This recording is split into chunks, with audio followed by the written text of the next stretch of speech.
Good morning. How are you? We're off on the trail this Sunday. I'm out here in my, if you will, living cathedral of trees in which I'm surrounded by all these marvelous, beautiful trees and birds and all the kinds of things that are contradicted by a president who would rape our environment, thinks you should sweep forests, doesn't believe in global warming, doesn't believe really in conservation, because he's a user. He's a person that cares for no one else but himself. And in a way, we've seen that. This entire episode in which we have him in the hospital receiving the most amazing medical treatment arises out of his arrogance and recklessness not to take precautions. So at one of his, quote, crowning achievements in his mind, nominating a far-right judge to the Supreme Court, he's infected many people who would be sitting on the Judiciary Committee considering the nomination.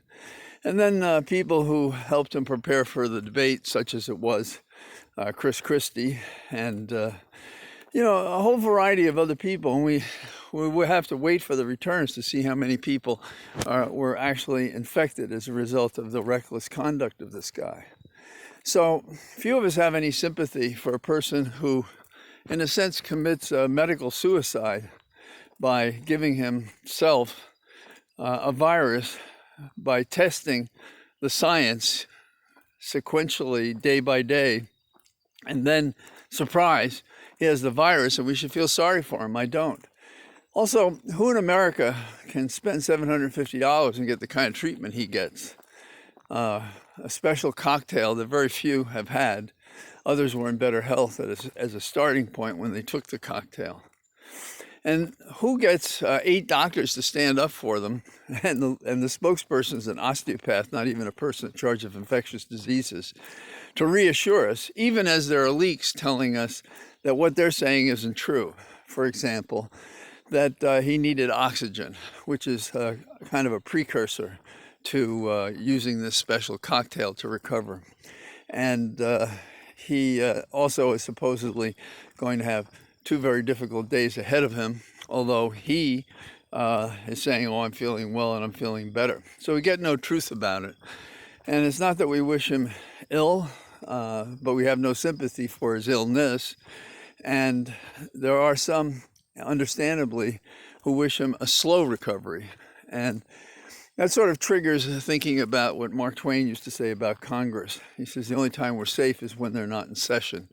And so the only time we may be safe from what Trump can do between now and the election, and between the election and the inauguration, is that if he's at the hospital, maybe he can't cause as much damage as he would normally do. Biden's on the trail, reminding us of the virus that has been encouraged and promoted rather than resisted and planned against by Trump. And that's certainly a valid issue.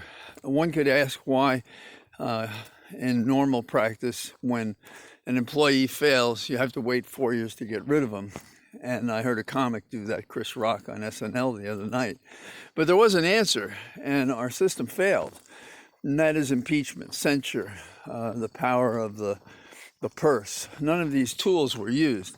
Courts weren't used. In fact, third parties have used the courts better than anybody in the Congress has. So what do we see over the horizon? Well, ironically, the virus has got to compromise how we hold hearings on the Judiciary Committee and the Senate for this new justice.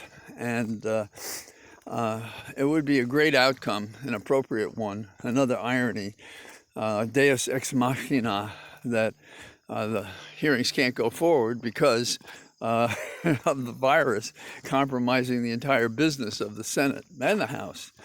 In the meantime, these guys are twiddling their thumbs, unable to pass a bill that would help those who are unemployed, who are homeless, who have small businesses that need something to get them through the end of this crisis. So I don't mean to be a downer. I think all the signs, the elements are there for us to win the election. It's just that so many people are going to suffer so much pain between now and the election because of this guy. And that's just wrong. Anyhow, I'll see you tomorrow. Bye-bye.